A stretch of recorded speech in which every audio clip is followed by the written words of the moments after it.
Let me just start with, whenever we began our first press conference, I guess 2 or 3 days ago, we gave the condolences to the families of the 67 victims in this accident. And tonight, we also need to give the condolences to yet another set of individuals due to the Philadelphia crash. Our hearts go out to all of them. Nobody should suffer this much tragedy, no matter what time frame in between it. But know this, we will find out what happened in both of those accidents. We will make recommendations, and we will attempt to never have to deal with those type of accidents again. I want to give you just a couple of facts right off the bat, just in case there's any questions. Last year, the NTSB investigated across all modes 1,288 different events. Aviation accounted for 1,204 of those. We currently have open 1,145 investigations in aviation. Last year, we had multiple accidents with 6 or more fatalities. Across all of our modes, which are primarily aviation, we dealt with 343 fatalities.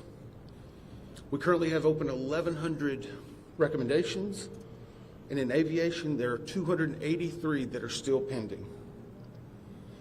The team that is working on this crash at DCA collectively has over 350 years of seniority with the NTSB. We will find out what happened, and we will do everything we can to prevent it. But I don't want anyone to think because we are working 2 accidents. This is what we do. Week in and week out. Just today, a lot more people are paying attention to it. Introduced Bryce Banning. He hasn't really spoken the last couple of times, but he's been working hard and putting together a lot of information. Bryce joined the NTSB in 2012 as a senior aircraft investigator. He's been the investigator in charge on hundreds of aircraft investigations. He's an airline transport pilot with commercial privileges for single-engine land and sea, multi-engine instructor, and instrument instructor. He's also a certified airframe and power plant mechanic. Bryce has accumulated over 8,000 hours of flight time in all types of aircraft, ranging from Pipers. He served in multiple management positions for multiple airlines, and he has been leading this team since the inception. He's going to brief you on some details that we have, and then we'll come back with some additional details.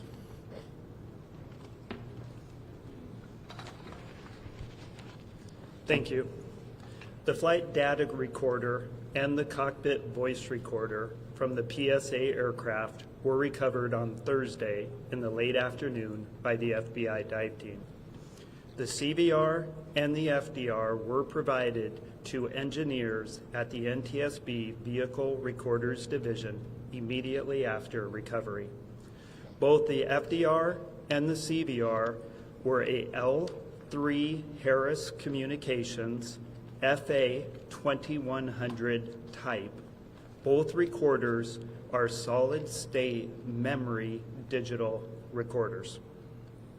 Both the CVR and the FDR were downloaded successfully. The FDR contains about 400 parameters and is currently being analyzed by a FDR working group consisting of the NTSB, FAA, and PSA. The CVR contained about 2 hours and 4 minutes of good quality audio.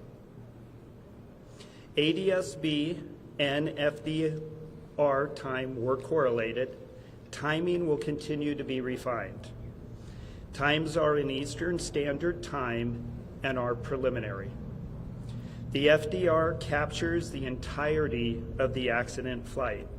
The CVR audio, because it is only 2 hours in duration, starts mid-flight. Prior to initial descent, the crew briefed the arrival for the Troops 5 arrival, followed by an ILS approach to runway 1 at DCA. Around 8:15, the aircraft left 37,000 feet for an initial descent. At 8:39:10, Potomac approached, cleared the crew for the Mount Vernon visual runway 1 approach. At 8:43:06, the crew made initial contact with the DCA tower. The tower controller then asked if the crew could switch to runway 33. After a brief discussion between the crew, they agreed to runway 33.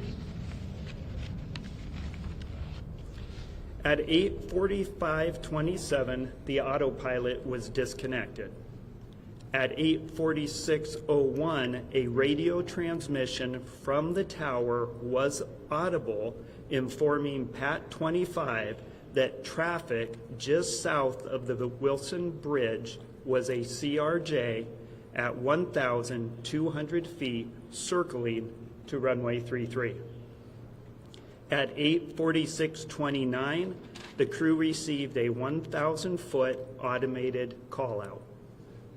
At 8:46:47, DCA tower cleared other jet traffic on runway 1 for departure with no delay. At 8:47:29, the crew received a 500-foot automated call-out. At 8:47:39, a radio transmission from the tower was audible asking Pat 25 if the CRJ was in sight. 1 second later, the crew received an automated traffic advisory stating traffic. At 8:47:42, a radio transmission from the tower was audible directing Pat 25 to pass behind the CRJ. At 8:47:58, the crew had a verbal reaction, and FDR data showed the airplane beginning to increase its pitch. Sounds of impact were audible about 1 second later, followed by the end of the recording. A CVR group consisting of party representatives from the NTSB, PSA, ALPA, and the FAA has been convened. The group is currently working to transcribe the entirety of the CVR recording verbatim. Thank you. We will take some questions at the end, but we have some additional details we definitely want to brief you on today. I want to clarify something that was, I think, presented by NTSB at some form, specifically around air traffic control. The Washington DCA tower was communicating out any transmission on a VHF and UHF frequency. Any transmission would come out on both bands. The Black Hawk was transmitting out with a UHF band, while the CRJ jet was transmitting out with a VHF. To put that in context, both the airplane and the helicopter would hear any air traffic control, but they would not hear the other aircraft or helicopter, conversely, if they were transmitting out. I bring that up because we are now working through the transcript of the air traffic control, and many people have heard online different recordings. Those do not contain the UHF radio transmissions.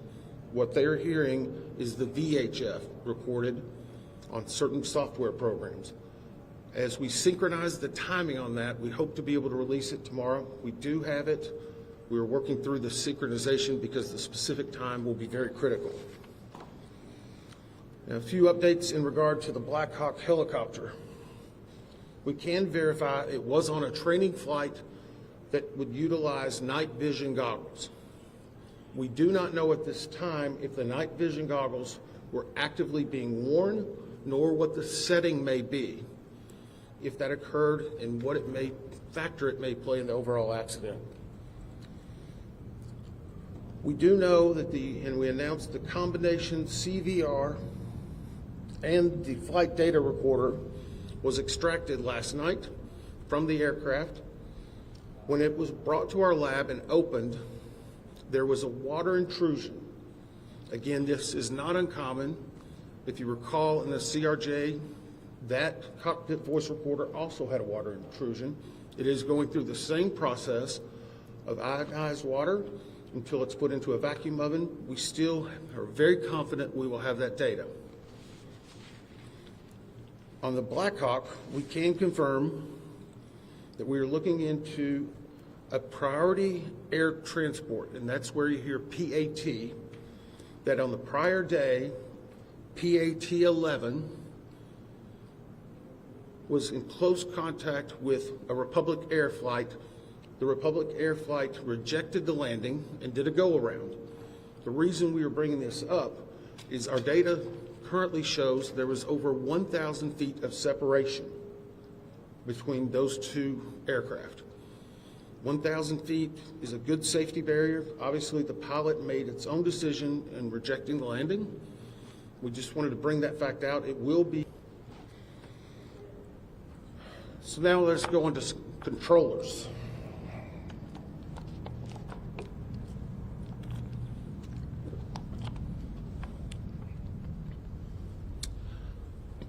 At the time of the accident, there were 5 controllers in the air traffic control tower cab at DCA. One was a local controller, which was handling not only helicopter, but fixed-wing aircraft. The local controller also would be handling arrivals and departures close in airspace and the use of the runway. There was a ground controller, which was handling all aircraft and vehicles not on the runway. In addition, there was a local assist controller. This person is responsible for assisting the local controller in any type of actions that are needing, reviewing data, scanning the field, a multitude of different things. You will not hear the assistant controller on any of the ATC tapes, but we can confirm that person was in the cab. In addition, there's an operations supervisor who has direct oversight over the tower. This is someone who manages everyone that's involved in the operation, along with an operational supervisor in training. That leads us to confirm there were 5 people in the tower at the time of the accident. At this time, we have interviewed the local controller, the ground controller, and the local assist controller. We anticipate having the interviews with the operations supervisor and the supervisor in training conducted no later than Monday evening. And for a little bit of context, this is a controller's worst nightmare. It hits everyone that works in that cab and knows them very hard. These interviews take a long time, not because there's that much talking, but there's several breaks that occur for emotions, just to be able to compose themselves to talk about what happened. We want to be thorough. If we need to go back for additional information, we absolutely will. We're getting full cooperation and access to those individuals we need. And we hope, again, to have them completed no later than Monday. Now we're going to talk a little bit about altitude. And I'm going to preface this, and we're going to try to work through your questions. But I want to be very clear. Our team has had some internal debate on releasing one part of this. And whenever I explain it, I hope you will understand why. When we received the recorders from the CRJ, we were able to define an altitude of where it was very close to the time of impact. That is a data point we feel very comfortable with. We also have an initial set of information in regard to what was being seen on the cab in the control tower. We have not finalized that and need to get more granularity to it, and we currently don't have the readout from the Blackhawk. I put all that into context for you in that whenever I give you some altitude information, one part of the 3 pieces we have defined. Another part we feel fairly confident but need to get more information, and a third we don't even have. Currently, the CRJ, based upon the data recorder, at the time of impact, was at 325 feet, plus or minus 25 feet. This is from the belly of the CRJ. The CRJ itself is 20 feet and 8 inches from the wheel to the top of the tail. So from the belly, the CRJ at time of impact was 325, less or minus 25 degrees. And for those who follow this closely, that is a corrected altitude. It is based on the NTSB data and the flight data recorder. Our preliminary review of what the tower cab was showing on the data screen that would have been in front of the controllers was 200 feet near the time of the accident. Again, this data is preliminary. Tomorrow, we feel very comfortable that we'll be getting the additional data sources that will confirm precisely what it would have been on the screen at the time.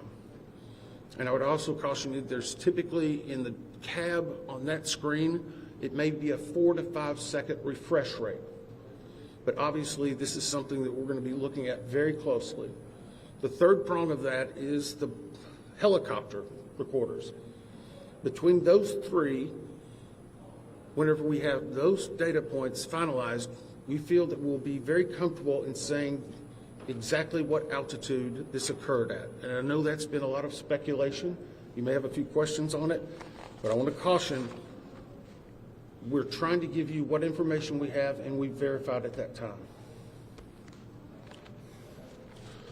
With that, we'll take some questions. Just one second. Ma'am? Claudia from the AP. So you said that the altitude, and the recorder recorded the altitude of the CRJ. Was it trying to pull up before the collision? Is that what you were saying? The question was the altitude that was read from the NTSB and the voice recorder, was it trying to pull up?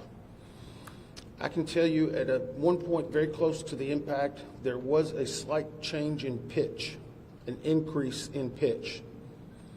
That is something that we will get you more detail on, but it was an indication of an increase in pitch. Thank you, Todd Grady, Triple with Fox. So are you also saying that there was a 100-foot discrepancy between what the air traffic controller was seeing on the screen in front of them and what the height, the altitude of the plane? There was a 100 feet difference? So the question is, was there a 100 feet difference between what we found the plane to be operating at and the air traffic control tower? I'm saying the initial data we have on the control tower cab says 200 feet would have been visualized.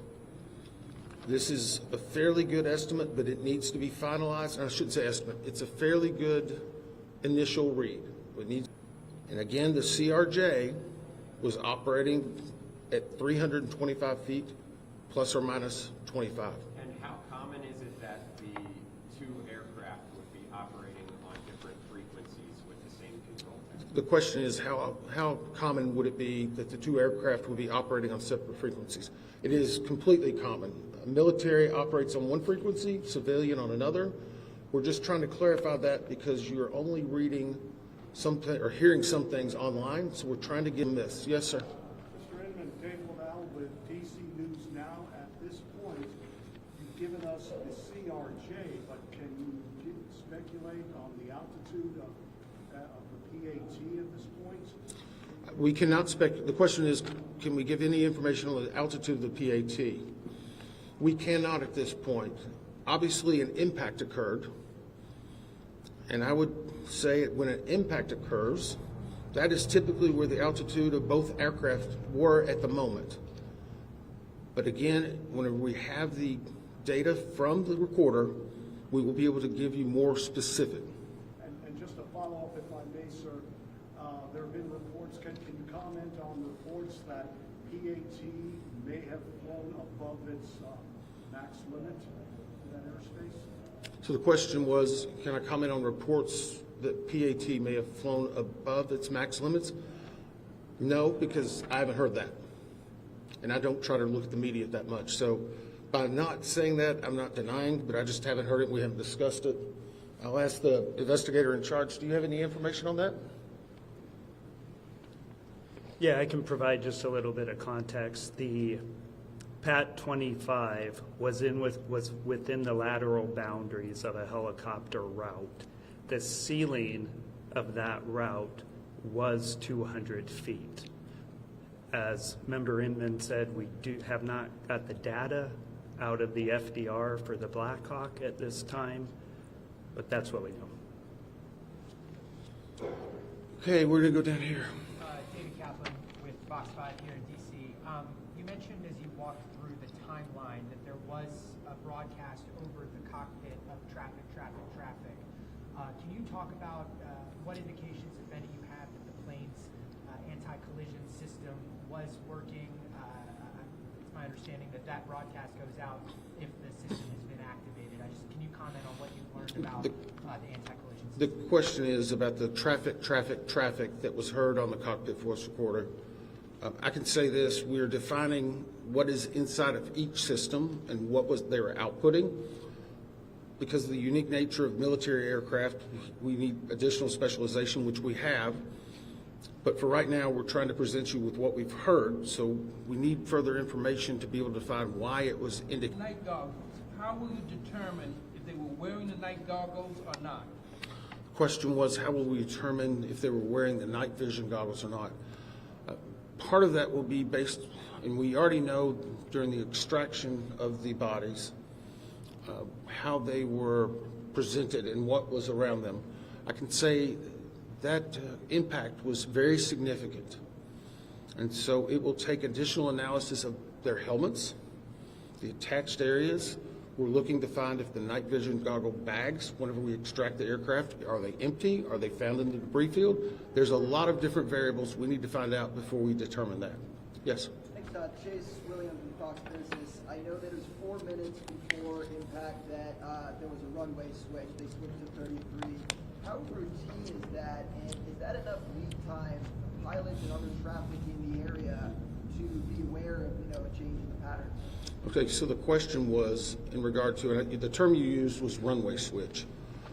And we briefed this yesterday. The CRJ was on approach to runway 33. They've been brought in that way. As they were coming in, they were asked by the air traffic control, could they accept, or sorry, let me reverse that. They were coming in on runway 1. As they were on approach, the air traffic controller said, can you accept runway 33? That is not an uncommon occurrence at DCA. It creates an arcing of the flight path, so it's very normal. Pilots were able to discuss it. They accepted it. They appear to be on a proper, at least, lineup at that time. So right now, we'll evaluate it with all the other facts and data. It is what it is at this point, I guess. Yes, sir. Yeah, Dominic Lee with NBC Washington. I just asked a question about the staffing of the aircraft. Can you tell me if that's common for it to have that level of staffing, or is it traditionally more people inside of the cabin? The question was the staffing at the time of the actual accident with the 5 individuals. I have not gotten an update from the air traffic control people. I know the primary thing we wanted to get was exactly that, and there's been discussions because, again, typical can change based on the day of the week, the time, the weather. So we will not categorize anything as typical right now until we can present it in a better fashion. Yes, sir. Eric Gilchrist, NBC News. If I heard you correctly, you said that the tower was able to see the airplane at 200 feet. The tower instruments read it at 200 feet. Did it not read where the helicopter was at the same time? The question was, it was reading the airplane. Could it not read the helicopter? It could read the helicopter.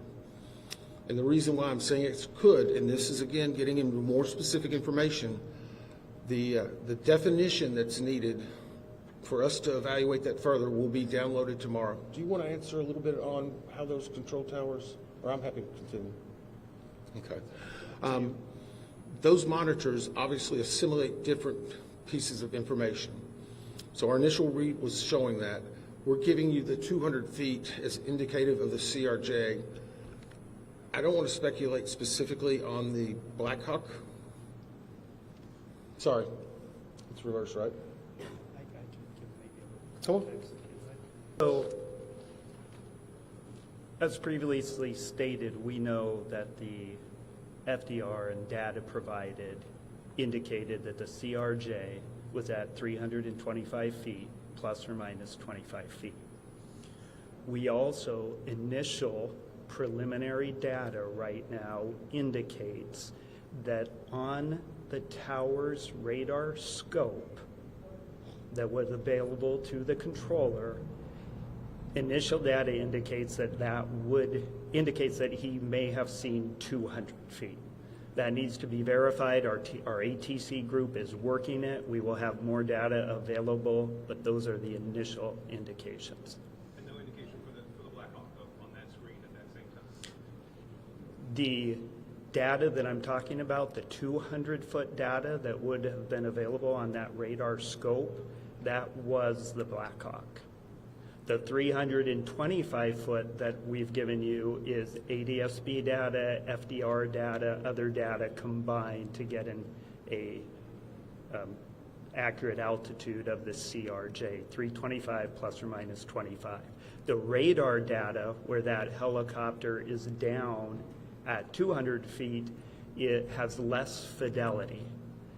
So our team is looking into that, but I think it's important to note that this is a complex investigation.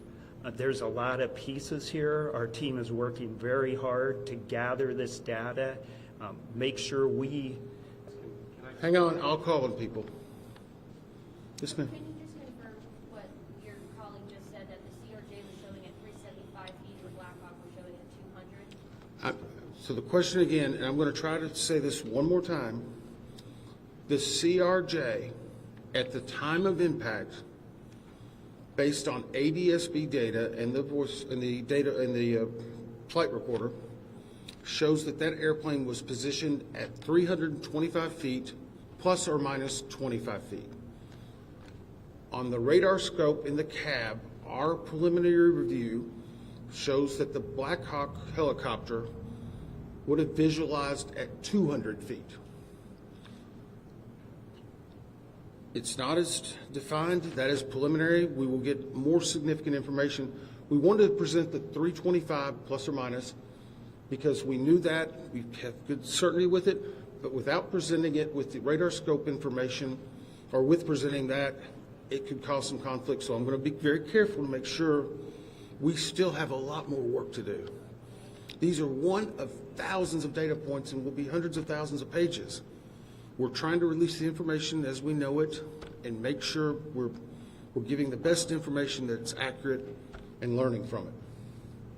Yep. Yesterday you talked about spending time with some of the victims' families. Can you describe any sort of update today with them? Well, the question is about spending time with the members' families. Yeah, I spent several hours with them today. There's more, some new. There's some that have been there for 3 days. There's some that want to give us hugs. There's some that are just mad and angry. They're just all hurt, and they still want answers, and we want to give them answers. And the most devastating thing, I guess, today was they watched the news last night. They know their loved ones are recovering. They're thinking, is it going to take longer? Am I not going to be finding my loved one? How will this affect it? That's hard. I mean, it's horrible. It's horrible. And no one has to suffer this. So, yeah, it is hard on them. They have a lot of questions. They haven't been through this. Unfortunately, we have a lot of experts. We've done 1,000, but that doesn't mean it's not completely new to them. What's really horrible, though, is that these things are happening. You know, I keep a challenge coin. When I first got to the NTSB, they asked, it's a challenge coin you hand to people as a sign of gratitude and respect. The front of it has the seal and name. I said, what do you want to put on the back? This was on the front door of our training center where the TW-800 was for many years. From tragedy, we draw knowledge to improve the safety for us all. That's what we're doing right now. We're dealing with tragedy, but we need to improve safety. We need 200 plus recommendations fixed. We need people to take action. Unfortunately, some point, all of you are going to be gone. We're still going to have the investigation open. We're going to make recommendations. We go to East Palestine, a community that gets devastated. Still nothing's happened. We have several hundred recommendations open for aviation. You want to do something about it? Adopt the recommendation of the NTSB. You'll save lives. Get off and do something. I don't want to have to meet with another set of those parents like that again. Not fair. Could be your family. Sorry, I didn't mean to take it out on you. It's just hard. Sorry. Yeah. I want to make sure I understand the elevation question correctly. The flight data recorder on the CRJ is showing 325 plus or minus 25. That's correct, right?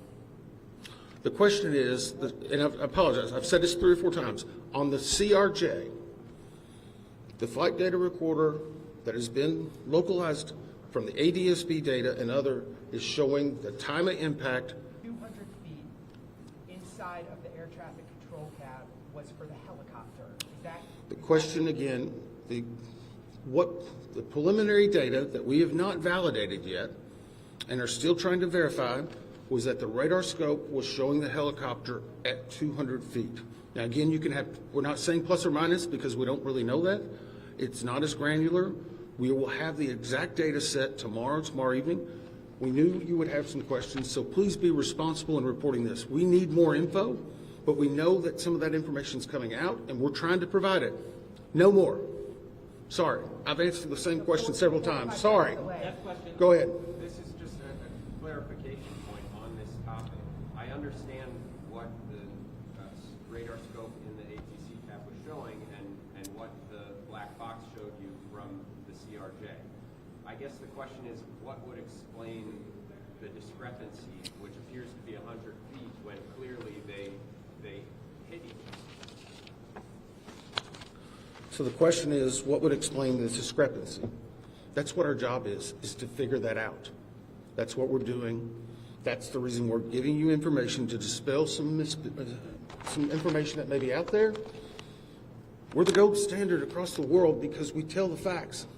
And sometimes we have to give a little bit something preliminary so that you don't have an improper picture. That's what we're trying to do. Thank you. Thank you very much. Thank you. The 4 to 5 second delay that you described, where was that?